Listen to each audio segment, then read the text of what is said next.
Ah, shit! All right, James. We need James. James, take it. Take it. I was not prepared. Hey, that's me. Welcome, everybody, to Pugs Parker proudly presents Pillow Talk on the Radio Misfits Podcast Network. I'm Pugs. I wear a hat indoors at night because I am insecure about my hairline. Hey, here's the canned applause, and let's welcome our guest. Fuck you, James. I've got a square head, and I'm a country bumpkin, and nobody likes me. Who else do we have on the show today? Keynote. Yeah, you want to take shots at my hairline? Huh? Shots at the hairline? I wear a hat because it makes me youthful. You square-headed hick Frankenstein. Are you out of your mind? You're sitting in like your back shed. I think you call it a water closet out in your part of the world. You're wearing a jacket like you're going to dinner at a fancy big city steakhouse. Red Lobster or something? No, just the hairline thing hit a little close to home. It wasn't cool. I hate it when you guys fight. Please don't fight. It hurts me deep inside. Keynote's with us! Look who's with us. I think your microphone's on the wrong source. Can you resource your microphone? God dang it again. Yeah. Put me in timeout. I'll do that. Under audio, we'll do the right one. I had it. Yeah. Let's bring him in. Look at him. There he is. It's E. It's Pugs, Parker, Key, and E right here on a Tuesday evening. So because it was the wrong input, is that why he sounded different? Like talking through the laptop microphone instead of the microphone that's right next to him. Yeah. Oh, hello. That's better. Yeah, So I had a virus earlier, and dude was working on my computer, so things happened here. But was like that putting the female end into the female end? Not that kind of virus, Emil. Computer virus. Okay. He sounds. Does it sound okay now? Hello, bueno. Yeah, he sounds great now. All right, very good. I have an incident that is going on here, and maybe E needs to hear about this. Your dog is out of control. Your dog is complete. Do you guys know what happened to me last night? No. Was that Zelo the killing machine? Is that what you're talking about? Yeah, the protector. You know, it's like we have this relationship where she doesn't necessarily look at me like an authority figure. She just looks at me like the guy who can put food in her bowl. Other than that, we're just two animals that share a space. Okay, but explain this animal to Keynote who's never met Zelo before. Well, it's E's dog. She's a lovely creature. I've met her. I met her through the window. Oh, that's right. Through the window because she didn't like my scent, and I was terrified. So through the window I went. So last night, gentlemen, and I explained this to the dog's father, who just is such a absentee father. He just doesn't even care. Discipline school. He's just like, well, I guess she's alive, so good job. You know, I didn't even get a good job for keeping his dog alive. James, Keynote, here's what happened. So last night I had a window open, and the window overlooked. You have to understand the dog was hanging out with me up here in the Love Nest Lounge, high atop the 1%er compound. We are on top of a garage, and outside our window is a beautiful green awning. A beautiful decorative green awning. And that's between my windows and the garage door. Now, the window was open, and I noticed that the dog was getting interested in something that was going on. Now, from this window, you can see the garbage cans, which are nestled in the back of the driveway there. There was a raccoon doing raccoon things on the... The dog saw the raccoon. You guys, the dog jumped out the window. The dog jumped out a second-story window because this raccoon was, raccoons are, they're sons of bitches. You know, that he was probably taunting them. You know, animals have a way of communicating that we don't understand. Yeah, they're trash pandas. She jumps out the window, this dog. She jumps out the window and she lands on the awning that I had told you about. Now, this awning, I think when she was looking at the window and thinking about jumping, she was like, okay, worst case scenario, I can stand on that awning. No, she can't. The awning is more slide than it is stable place to get footing. And especially when you're all nails. So she hits the awning, realizes she can't stand there, starts doing that whole, the dog Scooby-Doo running, yeah. Yes, and she begins to slide off the awning. I'm lunge window, grab her by her collar, which she immediately begins to slide out of, which is so panicky because she's about to fall 2 stories onto a driveway below. Woo. Man, I grabbed under her arms, so I had her top half of the dog, but you think you're gonna hurt him because you think you can pull those arms right off. Right? I mean, like, if you ever, like, pulled a dog's arm, it feels like you pull those arms right off. So I was stuck because I thought I was going to hurt her. I'm like, I can't. You're going to just have to survive this fall. And in the minute, your mind starts to, like, go to the worst case scenario. Like, do I call Emil tonight or wait till the morning? Will the police come? Will she be? What if she's not dead? Where do I take her? This is what's running through my head. So I decide, I go, you know what? I don't care if I pull her freaking right out of her body. I'm just gonna, and I gave her one heave and just yanked her through the window and threw her on the floor. And this little bitch does the shake off thing. When a dog has been flustered, does the shake off thing. And then lunges for the window a second time. I had to do my best offensive guard and just take her in the. I tackled her to the ground. Oh my God! So I saved a dog last night, but guys, that's what the headlines will say. But I have to tell you, it was one of. When was the last time any of you had a 2 or 3 minute span in your day where it was fucking life or death, people, where it was like this, I really got to put everything into this because I cannot absorb really, that doesn't happen a lot to me, and it happened last night. Well, I'm glad everything worked out, man. Yeah, me too. I mean, all I can say is she's crazy. Say you, Dad? She's crazy. We know she's crazy. Like, she makes decisions that are, like, not well thought out. And repeatedly. Yeah. She made a second attempt to go out the window. I know. That's what I'm saying. Repeat a bad decision. She'll do it twice. Let me tell you, to her credit, though, the whole time that she was laying there, the whole time, like, she's hanging out the window, she's perilously close to death. The entire time, she's just looking at me with these crazy little eyes.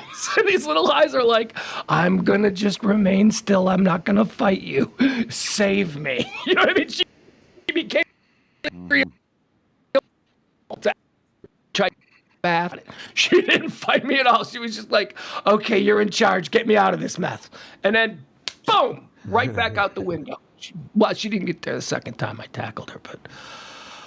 Oh my God. In the comment section, April's gone through something similar. My last dog did something crazy like that and went to a beach house, and she jumped off the second floor balcony to chase another dog. She was fine, but freaked us out. I think we would all, we could use a little reminder on how robust animals are compared to humans. Because like a cat can fall out of like an 8-story, 20-story, or a 20-foot tall tree and just bounce up and run off. There's all kinds of YouTube videos and stuff of that. If I fall out of like an 8-foot branch, I'm probably twisting an ankle. Yeah. But no, dogs and cats aren't built like that. This dog, and her dad will attest to it. This dog may as well be named CeeLo Knievel or CeeLo Knoxville, because she is like the jackass of dogs. Dad, tell the folks, when they were doing the construction on the other side of the fence, and she couldn't see them, but she knew there was construction going on. What did she decide to do to get to the construction workers? She turned herself into a dog battering ram. And I'm not exaggerating. I am not exaggerating one bit. So the fence in the back, there's an alley, and so they're putting a concrete sewage drain back there. I saw this with my own eyes, by the way. He ain't lying when he's telling this to us. I witnessed it with my own eyes because it made noise. And it's going to take a month for them to get this done. And she's very territorial. Like, if you introduce her, if you meet her outside the house, it's fine. If you come inside the house and you haven't met her, that's not going to work. And people on the outside that she doesn't recognize are basically not going to work. So she patrols the yard really, really hard. I call her the warden. Yeah. So she comes out of her dog door, and she decides now that she can't get out the back fence, but she's figured out that if she hits the fence hard enough She might in the knock it form down. of a cannonball, that she's got a shot at breaking through it. So like here's that's what what she- she's now decided. She was doing, she would So get she'll- back about what, 25 yards, 20 yards, get a full head of steam going, and then leap herself through the air, turning herself In into the a air. cannonball. And then would turn and shoulder and bam into the wall, crashing and then the her wall. paws would, her paw marks would be there, and She's she would do nuts. this repeatedly, nuts. trying to break through the fence. thinking that one of Yeah. these times that fence is coming down. But I Go ahead. remember the thing that you and I, but I'm saying the thing that you and I were so impressed with was that she had logicked in her head that the only way she was going to get through there was by hurling herself up at a ball Yeah. to hit the fence, and then when she did it, she would go right back and do it right to the same place again, like she is working a spot. She's a dog and she seems to understand force and mass. Yeah, Mhm. it's not like human level intelligence, but sort of velociraptor level intelligence. Yeah. Natural world intelligence. Like she's With a plan and hashing it. got No, force. I mean, it's bizarre how she thinks like that. I Yeah, have and so, been trailing behind Emil on his boat. I have been trailing behind him on his boat on a jet ski. And I have watched this dog, Emil, at open water speeds, just go. I have watched this dog just stand confidently on the back of the boat. At any minute, any wave could just knock her off. And she's like, nope, she don't care. She's got her stupid little dog floaty jacket on. And she's just standing right in nothing. And there she is now. All right, go ahead, boys. Excuse me for a minute. I need to let her in. God bless her. God bless her. Yeah. And the thing about it is when I got her, they told me that she was a mix, like a pound, kind of one of those Heinz 57. So I was like, okay, fine. Want to do that. Want to rescue a dog like that. And then I get her, and of course, somebody sees her, and I'm like, no, that's not a pound rescue. That's a Catahoula leopard dog, which turns out to be the state dog of Louisiana. And they're known to be herd dogs, and they were out to basically fight wild boar and stuff like that. Damn. And Pugs and I found a video on YouTube about somebody who had, had 3 or 4 of them, and I swear they had described her to the T. Oh, yeah. And She I was like, checks oh, every yeah. box. Every Yeah, box. she's, And she would be... She's a killing machine, is what she is. She is designed, her blueprint, all the features of her are designed specifically for one intent, and that is murder. She also has her breed. Interesting enough about this breed, they have webbed feet, which is not something regular dogs have. They have webbed feet because they're bred for the swamps. They run through ankle deep water in the swamps, and the webbed feet helps them increase their speed to be able to chase their prey through swamps. And they also have an extra claw that other dogs don't have. They have an extra claw like right here. It's coming out right here. And they use that to climb trees for chasing bear trees. This one can't do it. This one's got a tree that she tries to climb up on. She can't get up it. But I see videos. Sweet Lord. Yeah, I had a dog, a Labrador that had webbed feet. A Robot 5000 cyber dog of the future, and he tried to jump out of a moving car once, but he learned his lesson. That one time, that's all it took, and he was done. He saved my mom's life too on some Lassie shit one time. It was really cool. What are we? Wait, now we got to hear how he saved your mom's life. How'd the dog save your mom's life? We were visiting, and my mom was downstairs, like around the corner in her bathroom. I was upstairs in the upstairs bathroom at their house. And I was in the bathroom. I was getting done, using the bathroom as you do in the bathroom. And he's barking like crazy at the door and banging on the door with his paw. And I'm thinking he just wants to come in. He wasn't a big barker, but he just kept banging on the. So I'm like, what? And so I open the door, and he keeps running upstairs, looking at me, pulling on my leg, running back downstairs, pulling on my pant leg. Timmy Making stuck it in a obvious well? that, hey, No, but Timmy was stuck in a well. Right? Timmy was stuck in the well. And my mom, she's elderly, and she had taken a bad fall to where she like got knocked out, like busted her head wide open on the ground, and like broken arm. It was really grisly, like there's blood everywhere and stuff. And so he comes in. I'm like, what's going on? He comes and gets me, and then finally, he runs because I went downstairs. He ran into the bathroom, came around the corner, looking at me. He's barking, grabs my pant leg, and tries to nudge me. So I go in the bathroom. There she is laying. When I went in there, he was standing over her, had to get him, and we had to call the ambulance and all that. But yeah, if he hadn't have done that, she would have just laid there, and that would have been it. But he, and he even we snuck him into the hospital to go see her, and he was laying by her side at the bed. He would not leave her after that. Like he adored my mom. So yeah, man, he saved her life, man. Yeah, wow, that is some Lassie stuff. Yeah. The best dog I ever had, best friend I ever had. I tell you that. They all die on us, though. They all die. Yeah. No matter how wonderful they are, they all die. He lived to be 15, man. Lost him last June 1st, man. It was horrible day. But yeah, it was my man by my side. Yeah. All right. Well, since we'll today, James, Emil, Key, you got anything you want to jump in with? Or prepared? James looks like he's getting his smart guy glasses on. He's going through his notes. He's seeing what it is that tickles his fancy today. James, the floor is yours. That makes me want to go second. Then that kind of. Oh, well, I don't know. James is wearing a jacket. You know what I'm saying? I'm just guessing on this piece. You know what I'm saying? He's the broadcaster. Mm-hmm. See, this is why I got quick ones, a couple celebrity slabs that we can throw out here on the table and dissect. I want to see what our thoughts are on this. First of all, did you hear the story? I did it today on the High Noon Show I do every Monday through Friday at noon. The actress. Yeah, sure. The actress Marcia Gay Harden. Have you ever heard of Marcia Gay Harden? The redhead, right? Here's the clue. I think she has been a redhead. Key, how about you? Marcia Gay Harden. Anybody you're familiar with? Not off top. What roles is she known for? Is she known for anything particular, or is she a character actress? She won an Oscar. She's an Oscar winner. Not really high-end fantasy. Up getting that for Oscar shit. I've seen her in. She's done her film. She's been around forever. Anyway, Marcia Gay Harden, which is an interesting name to begin with. She's one of these Hollywood progressives, and when you hear the hateful description of the Hollywood elite, just imagine that's where Marcia Gay Harden spends most of her time. Okay, she's like one of these people. She's got children.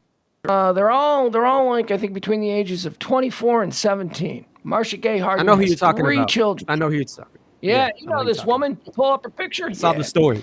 It's like she's not hot enough to be memorable, but she's a good actress, so she does kind of stand out a little, because she's good. Anyway, Marcia Gay Harden has 3 children between the ages of, I think, 25 and like 17, and they're all gay. They are all gay. All 3, her 3 only children are all gay. Now, don't get it twisted here. Absolutely no issue with that. And that's fine to naturally occur. Yeah. But when you consider the environment that she probably raised these kids in, knowing her background, how many of these kids, James, are faking it? She's got 3. They're all. How many of these? I don't believe all 3 could actually be gay. I don't think that's statistically possible. I think that would be an anomaly of incredible proportions. James? I can tell that this conversation, let's just go ahead and skip all the niceties it takes, but this is going to scratch back to nature versus nurture on the gay debate. And we've talked about this before, so if you're new to the show, let me go ahead and reset that it's a little bit of both. Some people are born gay, some people are born straight, and they get traumatized, and so they try and seek out other avenues, and they end up, doing gay stuff like that. And that's what it says in the medical journals. Doing gay stuff. Doing gay stuff like that. Yeah. Are you our gay expert? Yeah, sure. For now, why not? Well, no, I'm just rehashing previous conversations that we've had, so new people can get the context of what we're about to say coming up after this. So I do not rule out the fact that they could all three legitimately be honestly gay. I have had the anecdote as it may be, some of my personal friends that have been gay over the years. Like when I first started working for you, Pugs, I was also working at the Dream Cafe. One of our managers was a lesbian, and she had a gay brother. And so, that was something like when I met her, I thought, you know what? I know this other dude that's gay, and he has a gay sister. And so maybe there is something to say that if you are born that way, that means it's in your genes. And so for the people that are nature versus nurture, more nature than nurture, I can totally see it running in the family and there being like an unusually high amount of gay people in one branch of a family tree. But then also you could have a high institution of gay children because of something that's happened. Maybe they had a very eccentric upbringing, or maybe they had a traumatic upbringing, or maybe they were all diddled by the same uncle when he got drunk on New Year's Eve. I don't know, but it's possible, and I don't discount that she's necessarily lying just because it's so cool now to have a gay or a trans or a non-binary or kid with a club foot or She whatever. seems very okay with it. She seems very okay with it. She's probably Which is ecstatic. great. I would hope that all parents would be okay with it. But she seems very, let's talk to the press about it, okay with it. Well, which is a little different. I would also like to submit to the people that hadn't been keeping up with it. If you don't have kids that are about that age, everything is gay now. So you can consider yourself LGBT. It's like, oh, I didn't know you're gay. Oh, I'm not gay. I'm pansexual. Pansexual. Well, it used to be, James, it used to be, and you can back me up. Key, you're a little bit younger than us here. But in our generation, that was something you didn't come back from. When you declared as gay in 1985, you didn't come back from that. Now it seems like we live in a society where you can dabble. Like somebody can be gay in high school and then end up getting married and having it seems like that's just the world we live in. Keno, you seem to be chomping at the bit. You got an opinion on all this? I have several opinions because I have some people I love very much in my life who are gay, and some people who in my family who came out as gay and so on and so forth. But then I also I've known people that I've been cool with that kind of went backwards and forwards with it. And, just like James said, I think it's a mix, man, because there's some trauma there. All the ones that went backwards and forwards with it, trauma. And it seemed like they were like one of them wasn't getting the affection from their mother at all. And she was a female mother, very abusive. So she became a lesbian, and she later confided to me that, hey, I was just trying to get affection from a woman. Another guy I knew that was like that, traumatized from his father. So he told me he misplaced a certain kind of attraction for a man as taking that place, and it worked for him. I don't care, whatever. And there's other people I know. I have a really close friend of mine who's in media and stuff, who's born that way, but he'll tell you he thinks it's both. He goes, I'm born this way, but I think some people kind of playing the role. And like James said, especially right now, and I know which actress you're talking about. I read that article today too. I think a lot of it's being pushed.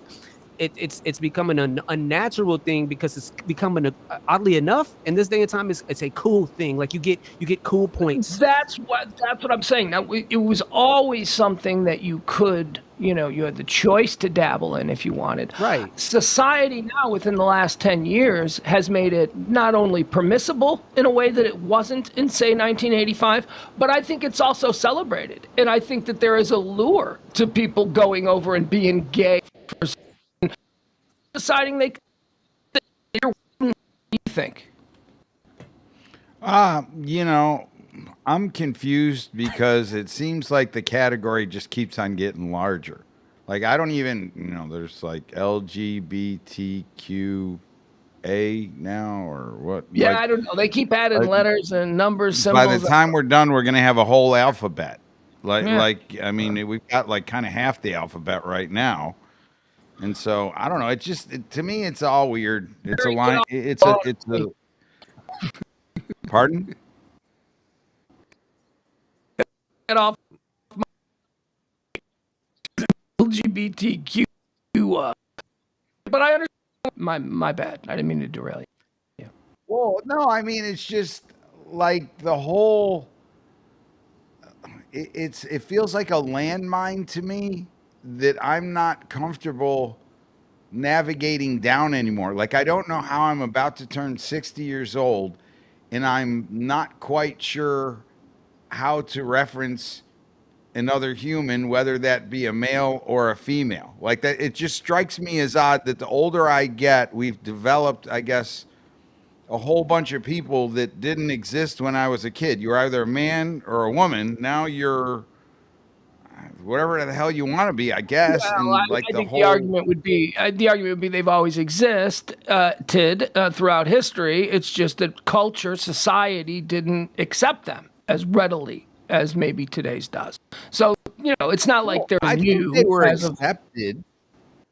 there were I mean, cross dressers. There were men that dressed like women. I mean, there were trans type behaviors all throughout time, but it was never, at least not in modern times, not since the turn of the century, and certainly not ever in America. It was never societally celebrated the way it is now. But like, where did them and thee or all those where they? That just started 5 months ago. All of human history that never existed until 5 months ago. Yeah, that's what I mean. It seems like we've just added like a whole group of people that weren't it's- around until 5 months It's ago. not it's- gonna last. Look, it's the can't connect with, and that is you are not defined by your gender or is a construct of modern. Kids, I'm an old man. But that's where that came from. Generation new thing. All the generations before did their own new thing. I don't know that any to this extent, but I mean, that's how you get explain wrong. it. It's Some generations get ideas wrong and they fade away and they're never revisited again. Like Nazism, that's not really as popular as it was in like the 20s and 30s. Same thing with fascism. There's also like the temperance movement, which was a huge embarrassing failure. Let's make alcohol legal. What could possibly go wrong? So there are like new ideas that come out of generations that end up being just huge embarrassing failures. And I think, easily speaking, when we look back, this is going to be a comical misstep in our cultural attempts at innovation. This is not going to last. It's like just distinctly and logically has so many holes in it. It's incapable of lasting. all right. Let's move on. To end this, she's got 3 kids, and what? Nobody gave a number. I'd say one of them is legitimately gay. The other 2 are just nurtured that way. James, what do you say? Well, the odds are that none of them are actually gay. It's probably girls that are really into guys, but they'll do chicks because being bi is cool. And there's a dude that says, All right. "Look, I've seen a dude. Granted, I spend too much time on Reddit. Like identify as LGBT, and I was like, "Oh, you're gay?" And he's like, "No." I'm like, "You're trans?" "No." I was like, "What are you?" He's like, "I'm demisexual." All right, what's demisexual? Demisexual means you're not sexually attracted to someone unless you have like romantic feelings for them beyond just a hookup phase. I'm like, okay, so you're not a whore, but that's not like an LGBT thing. You're just a straight person who's not easy. But the thing is they've just got to find a label. They've got to find a sticker or a tag. That's what her kids are doing. That was a long story to say. That's what her kids are doing. Mathematically speaking, that's what they're doing. Those people have they're non-sluts. They're the non-promiscuous people. They're the people who save themselves for marriage, and the people. I hate to be so crass about it, but that's exactly what we're talking about. This new generation has simply given a new name for that. That's all. Hey, good, okay. I don't know. All right. Let's move on. I got one more quick one, celebrity one that I want to throw at you. You all probably heard about this. Robert De Niro, 79 years old. Gonna be a father again for the 7th time. James, 79-year-old Robert De Niro. Hot go. Oh. Uh-oh. I'm sorry, I muted myself. Thank you for saying something. No, I have no problem with it. Robert De Niro wants to have kids. I'm of the belief that this planet needs as many humans as possible, and we are really, really about to have some painful ramifications if the population of this planet starts to actually shrink, which a lot of people want. That is not going to be a good thing. That's going to be a bad thing. That is like the failure of any biological population on planet Earth. So no, I understand most people disagree with me, but I don't think we're overpopulated. I think we're still underpopulated. So that's cool. And it's not like I'm 73 and I'm having a kid, so some poor lady's going to have to be broke and raise my kid without me or any financial help. This kid's going to have millions of dollars and all the resources in the world and nannies and whatever. So Good. Have another kid next year, Robert De Niro. Good for you. This isn't going to be some kid that's going to terrorize society or end up in jail. He's probably going to go to foo private schools and get some middling job as a corporate CPA and live a good life, be a taxpayer, and be a good person. Good for him. I'm proud of you. Good. Go, Robert De Niro. Kind of gross, but go. Keynote. Robert De Niro, old man dad, go. My grandfather, my mom's dad did that. I got uncles that are really, really a lot younger than me. And of course, but they're Latin, they're Mexican, so it's kind of normal. Wait. You have an uncle that's younger than you? Oh, I got several, like 3 or 4 that are younger than me. On my Hispanic side of the family, I have an uncle that's my age. That's awesome. Yeah. See what I'm saying? It's just it's normal. It's not a big thing in at least in my family. It's not a big deal. Now my mom didn't like it. She thought it was kind of crazy, but I think it's okay as long as you're able to be a father for that kid. And that, that's in any situation, man. As long as you're still able to be a father and be loving, and you have like James said, you have some type of financial stability for that kid, and the kid is loved. Cool. But he's 79. You know what I'm saying? He's gonna be around for 10 years. This kid is traumatic experience losing his father. I feel you on that. But I mean, his situation is a little bit different. He's got so much money, man. He'll be taken care of now. The dramatic experience, of course, that's gonna be there. But he can afford psychological help. We're all going to have traumatic experiences in life. Better get it out of the way at 10 years old with your dad who's going to leave you a trust fund with hundreds of millions. What do you think? He is a late in life father, so I would be interested even more so in his take because you had your kid at what, like age 50 or something, 48?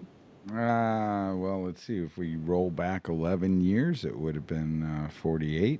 So I think 79 is too old. Like, I think 60 is probably what I would say the stopping line, because you could probably say you're going to get to 78, 80. You give the kid kind of where they get to be an adult. I think that's like, I mean, and even 60's pushing it, man. Like, because on your way out, what are your last 10 years, your last 5 years? Well into their 90s. Well into their 90s is what we're living to now. And, who knows how long you, me, Key, how we could live to be 100 years old. So that's 40 years. But the last years are not like, they're not golden. Oh, they seem like the best ones to me. Where you're just in bed, on your hand and foot. Those are the best years. You're pooping yourself. You could say whatever, and no one cares. That. You don't want that, Dad. You don't want your dad where you're going home. He's in the bed. You're having to feed him. Like, no. Oh, yeah. I want to be taken care of. Well, you maybe do, but I'm saying as a kid, we're talking from the kid's perspective. You don't want that. But it affected my uncles differently because one of my uncles is super bitter about it, and the other two were like really happy about it. It's like, yo, he was fun. He was a fun old man, and he was drunk all the time. It was great. And then I have one that was like, yo, F him for having us. It was embarrassing. He was so old. So I think it just depends on the kid's personality and how it's gonna affect them. You know what I mean? That sounds terrible. But no one interesting. But no one. But no one likes the one that's like that about him. Everybody, my Uncle Hector, he's a jerk, so no one cares about him. So like the other ones are like, yo, my grandpa's awesome. You know what I mean? James, you got something? Do you think you have to try harder if you're older? Like to what do you mean? Like if you're a dad, if you're having a kid at that age, do you have to make a harder effort? Like, is that going to help it be okay?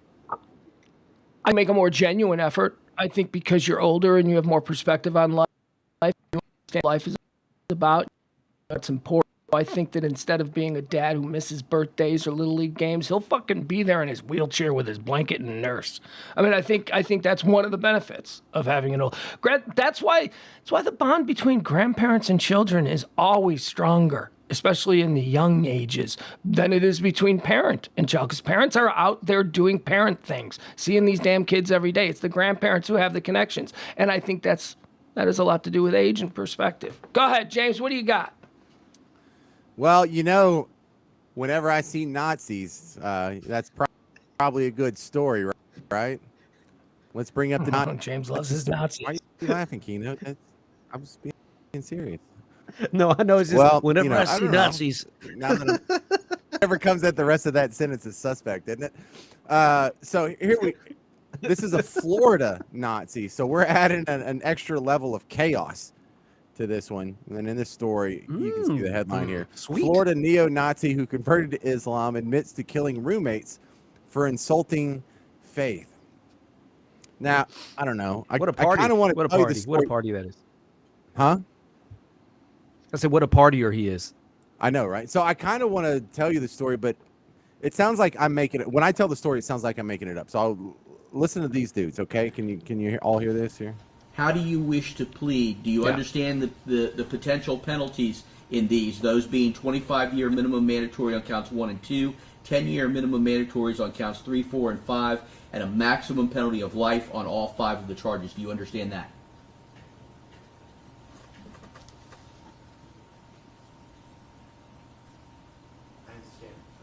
All right.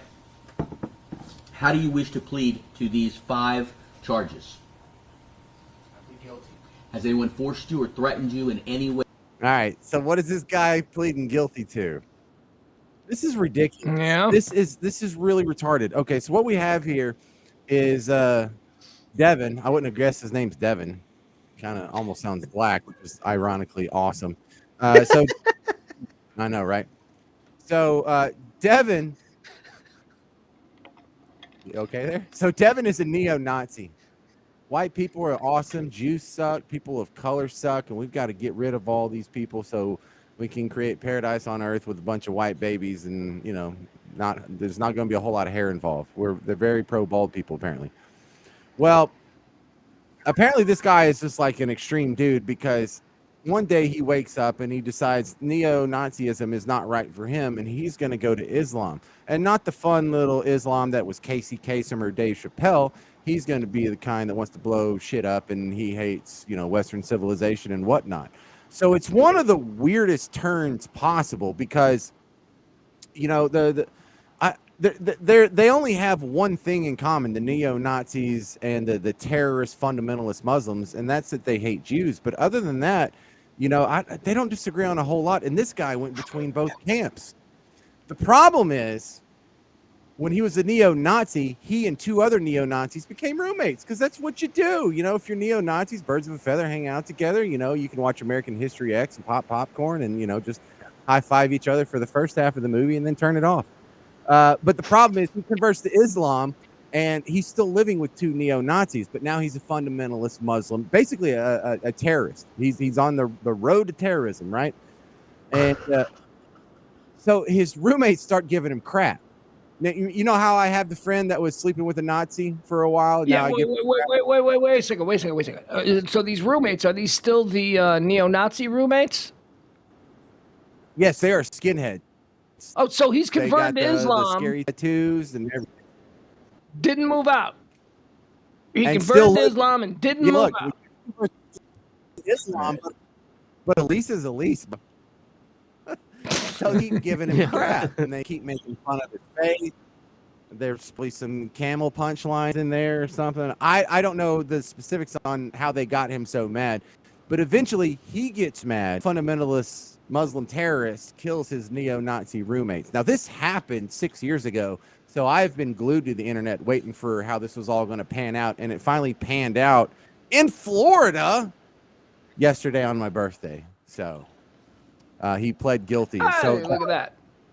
So I love this story because it sounded too fantastical to believe. Like, what a ridiculous, like even Netflix wouldn't put this crap on.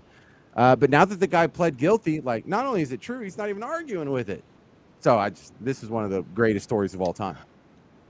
So I have a question. It got me thinking there when you were talking about all the people that the neo-Nazis hate. And I'm looking at the 4 of us, and I'm trying to figure out, could any of us get into a neo-Nazi group? Like, I know, first of all, we don't share their ideology, but like, who am I? Because like, you would think me, right, with my pasty white Irish, all that kind of stuff.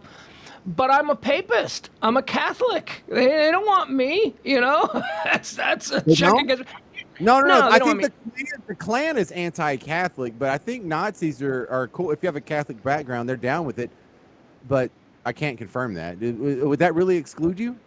Yeah, I thought that most of the hate groups, they all considered the papists to be the great evil of America, because we listened to a dictator in Rome and not a democratically elected president. And it's crazy, but yeah, that's would be bad against. All right, so then you got Key. What are you exactly? I hate to be so blunt, but actually I'm curious, and I mean this in a respectful way. So what are you? What is your ethnicity? I get that all the time. My mother is Mexican. My father is Dutch and Native American and something else. So, but I was raised in a very Latin home and Catholic as well. I changed a little bit, but yeah, I was raised Catholic. So I think, You ain't getting in. You can stop there. Key, they ain't yeah, taking you. I'm a Look, mutt. no, They- but the You ideal, ain't getting in. but the ideal is the blonde hair and blue eyes, and Kino has light eyes, and the rest of us, I don't. Do you have light eyes, Pugs? What color are you guys? You got pretty Yeah, I blue eyes? got blue eyes. I got blue eyes. I got I have blue-green eyes. I have no idea what my eyes are. very dark brown eyes, and so does Emil because he's Italian. Mm-hmm. So I don't Tell me think. Say now, what about Emil? Would the Nazis or the Not a neo-Nazis take shot. Emil He's because Italian. They well, hate Italians. who was their best buddy through both world wars? Now, True. They have a. Look at Emil. Look at Emil. They'd want a blood test. They'd want a 23andMe. Emil's got some ethnic characteristics. He looks a Well, little when like it comes to McJagger. world wars, the Nazis and the Italians were buddy through both of them. So I'm not so he couldn't make it in the Klan, but I think we're confusing the Klan with the Nazis, and they're not the same thing. Ironically, I just got through watching a documentary on Italians in America and how they weren't considered white until I forget what the year was, but it was close to the 40s. They used to get hung. They got lynched, especially in the South. They were and quoted as like the one of the heads of government was saying that they were dumber than the Negroes, and that they were looked upon real horribly until I forget what year it was, and there was a political reason as to why they were considered white. So it could go either way with them. Yeah, the biggest lynching in New Orleans history was of Italians. Yeah. So there you go. My grandpa Italian's white. he didn't consider Greek, Italian, or Spanish white. Well, there you go. He's also, I'm simply guessing because of his facial features, he looks very Italian. But you look Southern Italian, E. Are you Sicilian? Is that where your bloodline? Because you look very Yes. close to Africa. Yes, Like, you have you can that tell the darker difference. featured. Oh, you can. You absolutely can. The nose, the lips. Okay. Yeah, Sicilians look very different than mainland Italians. Not very different, but there is a noticeable difference. All right, James, how about you? You seem like you would be the perfect one. You seem like you're from the country. Now, You're a Texan. could- You're spinning your gun on camera. Right, that helps, right? So I would get disqualified if they found out who my grandfather was, but I am so pasty that I could pass. I could lie and get in for Was sure. No problem. Is this the black James Parker? The black James Parker. Your grandfather? No, he's Spanish. Yeah, he's in the season. Okay. So you're a brother. Okay, cool. You down. All right. Brother, Good. no, I'm not black. Yes. Oh, you know what? By the way, while I have you two, dare I say, hombres with us today, let me ask you a question. This has been a debate that has been going on in the wake of the terrible Texas shooting there at the Allen Outlet Malls. But there is a conversation that has been going on about is this a thing? Now, I talked about this on my noon show, and I said, I don't know if this is a thing because I'm not as familiar with modern American Latino culture. I don't know what it's like inside, around the tables when families are having arguments about stuff. But something that I learned about that I didn't know existed, Key and James, please chime in. Is there like a division in the Mexican community between like Mexicans who want to be more white and Mexicans who want to be more culturally Latino? Because this shooter was supposed to be one of these guys who wanted Mexican people to be more white and be more, So is that a thing, Key? That's a real thing in the Hispanic community? Yeah, and it seems to be regional. I wasn't so familiar with it in Texas, more in California. I lived out there for a little while, and I saw it even by me going to a Latin barbershop to get a haircut. They were like, you know, asking me the same thing. So what exactly are you? And I was like, yo, my mother's Mexican. Before I could even get it out, yo, you're Latino, you're Mexican. Don't ever say you're not. Da, da, da. So they're a little bit more militant. And then you had the ones that were a little bit more Spanish, that believed like more in the European. And it's silly, but for instance, back in the day, it's different now, but back in the day when you would watch Spanish television, a lot of the reporters and everything, they looked very Anglo-Saxon. The reason being was because it was a racial thing. They looked at as the more native looking Mexicans, like some of my family look very, very native. They looked at them as being the conquered. And like one of my grandmothers, she looked very Spanish, and she was very like we're Spanish, and my grandfather looked like a little Indian guy. You know what I'm saying? So it was looked down upon in her family that she was. It's the two primary the native Mesoamerican, Indian, and then the Spanish conquerors. So that's the mixture that we're dealing with Mexican, right? And it's silly because we're mestizo people of a mixed people. It's not. It's just a very mixed. It's its own thing. And even some of the Spanish who came over, they had Moors in them. They were Moors influenced, like Southern Italians have African in them. So a lot of, especially in Mexico, it's very, very, very, very mixed. You know, you might see some people, you go down there and they're blonde hair, blue eyes, and they're speaking crazy Spanish, and they're super Mexican. Then you might have some guys who are a little bit beige like me, or maybe even darker, and don't know a word of Spanish. But it's stupid. It's beyond stupid because it's more or less an identity crisis. Somebody trying to be something that they're not. Because back in the days, the Nazis ain't gonna accept you, bro. You, especially if you look somewhat Indian, you're not getting accepted, man. And you're trying to be a Nazi. It's stupid. It's real stupid, man. It absolutely makes sense because no ethnic group or actually any sort of segment of the population is a monolith. So just like everybody's got time because they're a cultural background. James? There is a huge divide, racially speaking, within the Mexican community. And I don't mean the Mexican community that's here in Texas, because that does not exist. I mean in Mexico. And the fact that the majority of the people you see in Mexico, whether it's a telenovela or the noticias or whatever, Deportes, they are almost all white. And I mean whiter than me. Like, I don't have light eyes and I don't have light hair. So whenever you out-white me, and when I go to Mexico, like my wife happens to have the same situation as me. Her mom's Hispanic. She has a bunch of family in Mexico. So, but they're from South Mexico. So we have to go to Yucatan Peninsula. And so it is weird different there, because there is a lot of people who we would consider white, but they're all Hispanic. They all grew up speaking Spanish in the household, and that's the definition of Hispanic. But you know how in America, about half of us are middle class, and then there's about 10%. Hold on. Just for people who don't know James, I'm sorry. James's wife, who he's just announced as having a Mexican mother, Yes. she's a trans. So I mean, there is absolutely my wife brown. Right. Her mom has blonde hair and blue eyes. Her grandmother has blonde hair and blue eyes, but her grandmother was born in Merida, Mexico, and her grandfather was born in British Honduras, which doesn't even exist anymore. Now it's Belize. But like they're not like Mexican, like, hey, some of my ancestors are from Mexico. No, they immigrated here. And so like her mom, my wife's mom, grew up speaking Spanish in the house. My mom grew up speaking Spanish in the house because she lived in the Rio Grande Valley. But man, South Mexico was an eye opener, because what I was saying was our middle class is about half of the country, and then 10% of us are rich and about 40% of us are underclass, working class or poor. In Mexico, it's like 20% of the population is middle class, 1% is rich, and then there's like 80% of the population that is just living in a grinding poverty.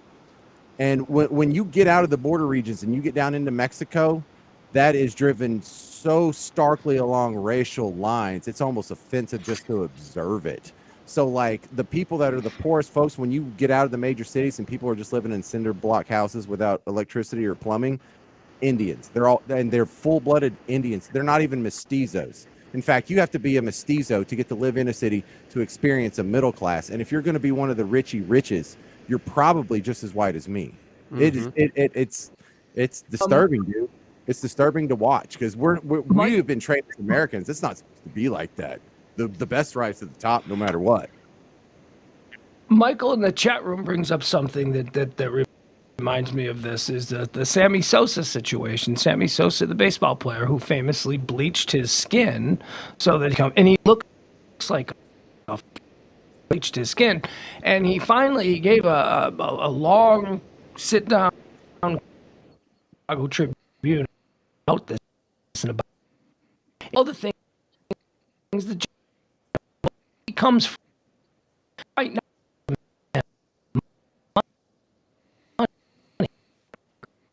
Wherever. But we're We need to. Yeah, we are. The Nazis back. don't like our talk, bro. all right. It looks like Now you're still glitchy. So All right, start over with me. that now Start over with me. now. Okay, so Sammy Sosa explained that now that he's a man of money, that he can't go back home and assimilate with proper society because his skin was too dark.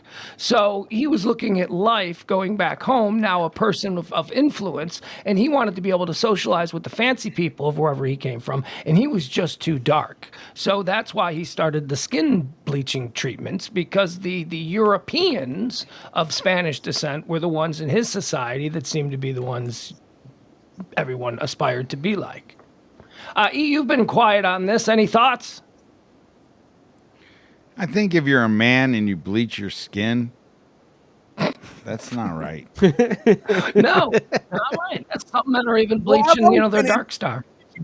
I've always been interested in the fact that when someone bleaches their skin, they're like, "Oh my God, why would you not want to be your true self?" But we have tanning salons every 3 blocks in the South over That's here, right. and so no one cares when white chicks want to darken their skin, but when black people want to lighten their skin, look, can we all just recognize there's some shade of beige that we all wish we were, So the fact that there's a white supremacist, it's like James. Let's give it a name. The color of beige that we all want. Let's call it. It's Kardashian beige. That's what we want. We all want that color. That is the optimal skin tone. right, somewhere between Kardashian and Keynote, maybe just. It's hard for me to accept that skin color is kind of like a piece of toast.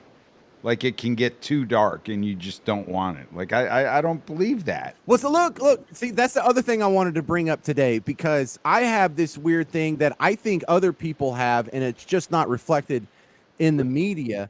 And the fact that I like 2 types of chicks. Like I like all types of chicks have the ability to be hot. I don't care if you're from the Caribbean or India or the New Jersey or whatever. Every population can crank out 10, right? But I really have a thing for the super duper pale redheads, like, because that is the most extreme, and it's rare, it's exotic, and as someone who you want to mix your genes with, you want to bring in like a set of genes that's not similar to yours. To have the best chance of making a mixed baby, right? Then those are the most robust. But on the other scale of that, I like Wait a second. really. Wait.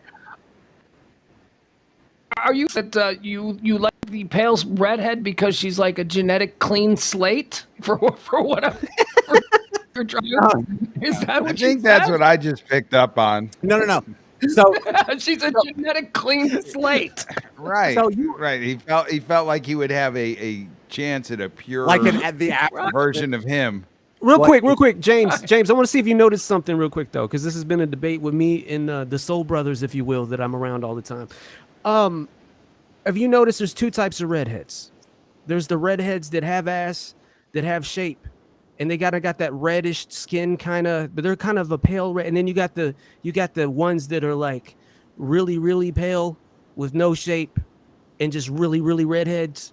There's the 2 types. Have you noticed those 2 types? Yeah, I agree. No, I agree. I've been saying for a very long time there are 2 types of redheads. There are 4s and there are 8s. Those are the only 2 types of redheads that I recognize. There are 4s. Thank you. Half Half the redhead population in the country are 4s, and half the redhead population in the country are 8s. Okay. Now the 8s can be amplified. Like a Christina Hendricks is an 8 amplified. She's a 10. No one's going to debate that. For the most part, I believe those are the 2 classifications of redhead. E? Yeah, it's totally hit or miss on that. Go E. I don't put a number. I bet you've never been with a redhead. Redheads seem too freaky to you, don't they? You've never been with a redhead, have you? Natural. No, they're just low in the percentages. They're just lower overall in the percent. That's why you've never gotten to them. All right. I think you look at a redhead like some kind of genetic freak.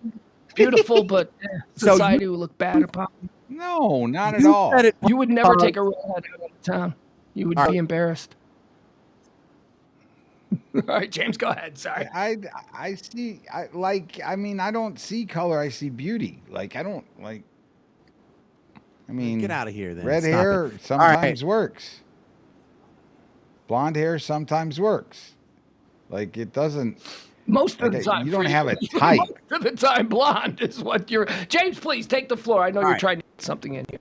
So when you say most people are aiming for the Kardashian beige, you're right. I noticed that. That is very popular, and there's a lot of beautiful women that have that skin tone. However, I have noticed that all of the things being equal, I like either the super pale, but I also like the super, super, super dark chick.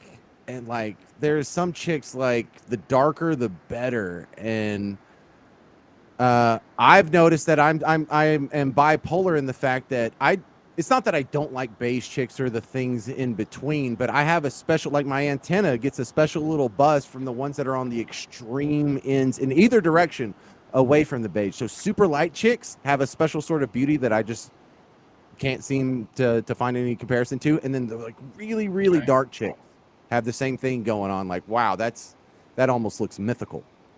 All right. I can dig it. Yeah, my girl's in between. She's like a light, I guess a Kardashian color because she's black and Mexican and Chinese. So she's it's a all black color. Yep.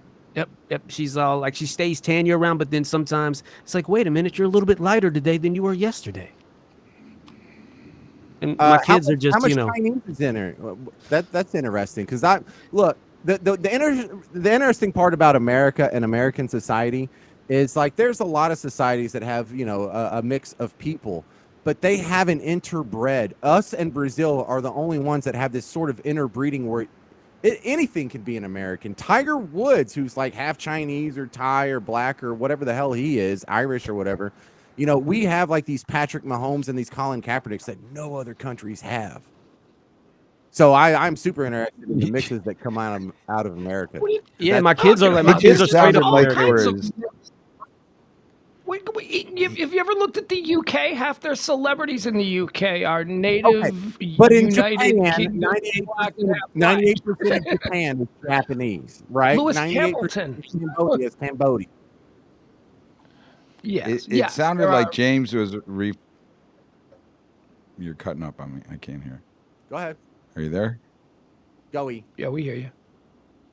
Okay, you stuck. No, it said it sounds like James was referring to those like Patrick Mahomes, like he was some kind of a zoo animal, like we have. Right. We got these exotic types who can run around. We got these. Right. Plays. Like I mean, what was that? That was I don't know. Started off the rant talking about his wife being a genetic clean slate, so it only got better from there. Thank you, James. That was fantastic.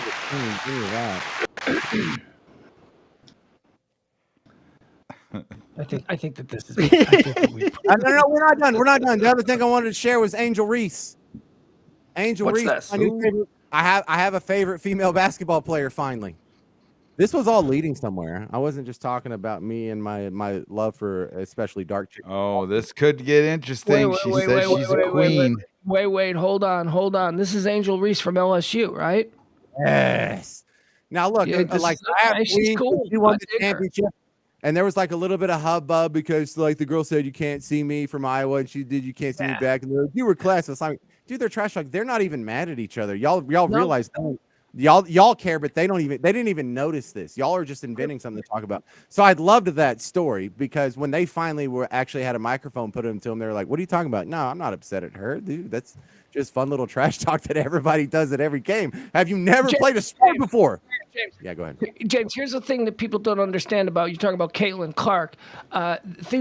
These two outstanding elite level college basketball women have been going to the same elite basketball camps their entire life since 7th grade. These two girls have known each other for years. They've been in elite all-star programs together. So this idea that, oh, they hate each other and this is bad sports, they're competitors. They're like Magic Johnson and Larry Bird. That's exactly what they represented this year in women's college basketball. James?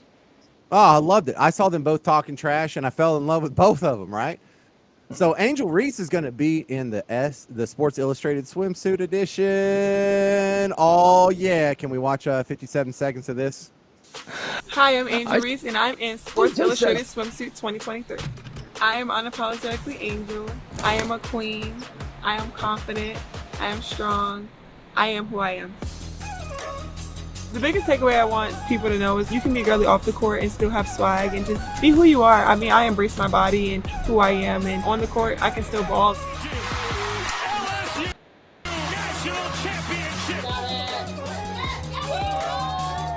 We love Angel. I'm 6'3". I work out a lot, so I mean, why not show it? I got a nice full body, so when I go to the beach or go to the pool, and everybody looking, it's like, damn, you sexy girl. Thank you guys. Oh my God. This is great. Yeah, we just slayed. Right. Thank you. Oh my God. Hey, man, you're welcome, gentlemen. You're welcome. Just thought I'd bring this important news update for you. This is something you needed to know to get through your day tomorrow. That'll 3. Her butt's a little big. I'd have her on the treadmill, or maybe that would make it even bigger. Who likes that? Yeah. Yeah, it needs to be bigger, God. man. The bigger, the better. See, you're a big butt guy. Look at this. See, I'm learning something about you now. I never understood the big butt guy. That's a new thing with the generations that came after me. Well, the way that I think you were attacking it was you were having her go on the treadmill to reduce the butt. And Yeah. I think Key was thinking she was going to go on the treadmill and increase the butt. And like so make it bigger. I'm confused at what action is going to do what. I was looking for the butt to be made smaller with the treadmill. I'm looking for maybe I take her to see Schwartz. Maybe he does a little butt lipo, something like that. That's what I would do. Dude, that's not too much. And then and that's not Key's choice. Key's choice is that bubble gets bigger. Yeah, and that's actually. Yeah, but I don't want it too crazy because. Yeah, because like some girls will have it to where it looks like wearing a diaper because they have the fake ones. That's terrible. I'm not talking about that. I'm talking about having, there because, it helps during intercourse with certain things. So I'm just, I don't think I don't think that's going to look good in jeans. What? See, I'm of the opinion that somewhere about 10 or 15 years ago, the female body somehow started getting bigger in the ass. Yeah, like it does not seem. Ground zero. I've thought this through. I've had conversations about it. It began in the late '90s with Jennifer Lopez. It was Jennifer Lopez's ass that suddenly became the talk of the town, and then everybody had to have a big ass. Continue. That I actually do feel that. Like I feel there was a period of time in my life where this J-Lo or Kardashian ass did not exist. And then all of a sudden somebody coined your timelines are so off. I think that it starts at the archetype moment, the flashpoint, the big bang is Sir Mix-a-Lot's Baby Got Back. And I was in 7th damn grade. So this goes back to 1989. This predates In Living Color. This predates Jennifer Lopez. No. He was celebrating a phenomenon that had not yet crossed over into mainstream America. E and I are talking about the mainstream acceptance, the normalization of the large butt. He was talking about the posterior that was already popular, as many of our cultural phenomenons was already popular in urban environments. E and I are talking about the time that America's mainstream went, suddenly we like big butts. And I believe that came a couple of years later with the popularity of Jennifer Lopez. Well, yeah, I mean, because all my life I always liked the bigger posterior, but I was always in a little bit more of an urban area. So maybe that's why it influenced me even as a young child, because I wasn't a big boobs guy. I was always like, yo, does she got tail on her? Even as a little guy, but that was me. And it became popular later on. For old heads But if like you he think and I, we remember girls, they had to have tight, nice little asses in their designer Jordache jeans. We didn't want these big bubble butts, Yeah, it was Charlie's Angels. Yeah. I mean, it was like an ass like on Charlie's Angels, not an ass like that was on Fat Albert. No, You know what I mean? the ass of a model, the ass of a 1970s coked out model. That's what we thought was hot.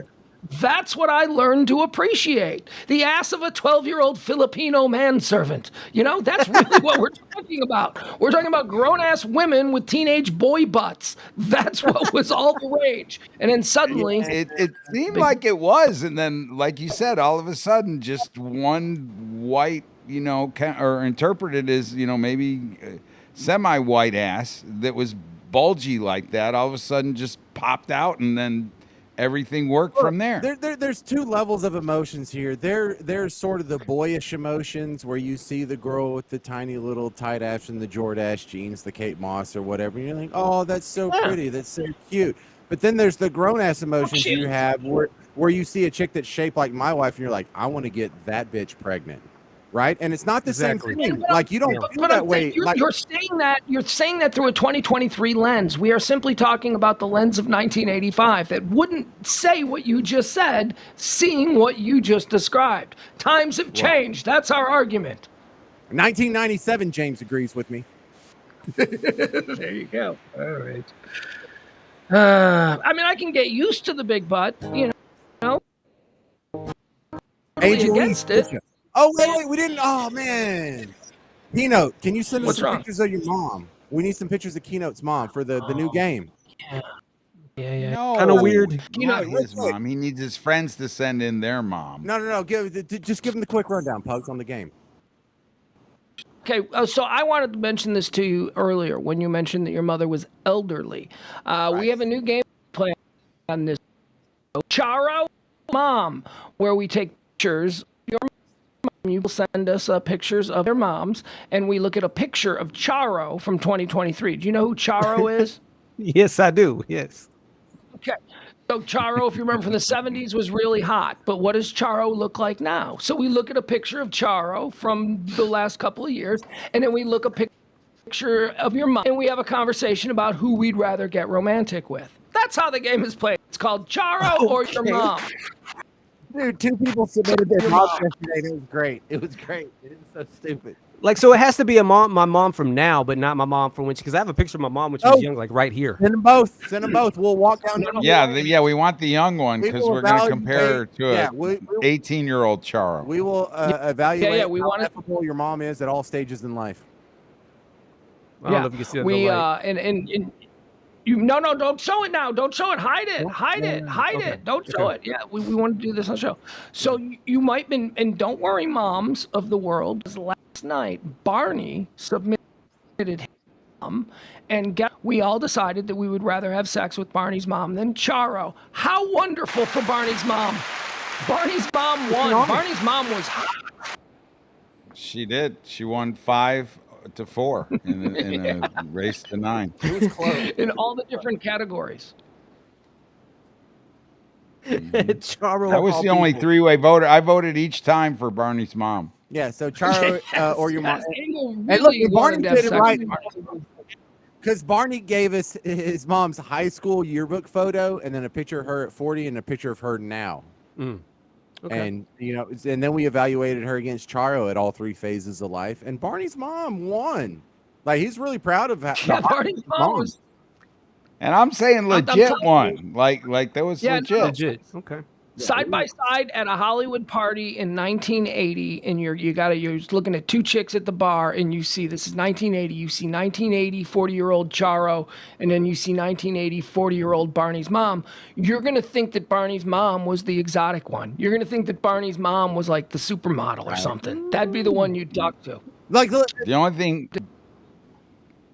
thing Barney's mom was missing was Xavier Cugat. I don't know what that even means. Yeah, What is that? Yeah, what the hell? then we wouldn't Xavier have Barney. Cugat was the guy that made Charo very popular. Oh, Yes, he's yeah. yeah, the yeah. 6-year-old Xavier got Cugat, Carl when she was 18. 66 years old. She started performing with him when she was 15. They got married when she was 17. He was 6. Well, all right. Casey. Are on TV. Stars are ahead 3-0. How exciting. All right, bye, everybody. James, tell people about Florida stories. If you listen to 10 episodes of Florida Stories, your junk will be 1 inch longer. There you go. Keno, you got anything you want to promote? Anything you need to tell people about? If you're into the hip hop music, yeah, I got a new video and single releasing. I believe it's on Friday. Sweep the Leg, Johnny B. Well. It's going to be on all platforms, and also the Bodega Brothers podcast, Our Effing Podcast. So there you go. I think that's all very exciting. I don't think that to listen. It's a big hip hop chat room, but let's change that. Let's see if we can do that. Thank you, Key. Okay. Hang out with us tomorrow if you want as well. We love having you around. Yes, sir. Thank you for having me, man. Thank you. E. Yeah. If you're Go ahead. paying attention to Florida Stories, you might also want to tune into Netflix. There's a documentary, or not documentary, it's a series called Florida Man. Has nothing to do with James, but I started watching it. It's pretty cool. Oh, it's good? Oh, he likes it. All right, there you go. He's watching the Florida Man show. All right, everybody, thank you so much. We do this every Monday through Thursday at 9 o'clock. Pugs, Parker, Key, and E. Yeah, we're going to add Key. Key can hang out with us. We like him here. Join me for my Monday through Friday show. Happens here every day at noon p.m. That's right. It's called the High Noon Report with me, Pugs Moran, every Monday through Friday at noon. Hot topics, current events, headlines, whatever it is that people are buzzing about, that's what we get into during the High Noon Show. All right, folks, that's going to do it for me. I've got this phlegm thing. I know, I'm perfectly healthy. I'm not sick at all. I feel great, but I got this phlegm thing. It's bothersome. Okay, bye, everybody. Love you. See you tomorrow.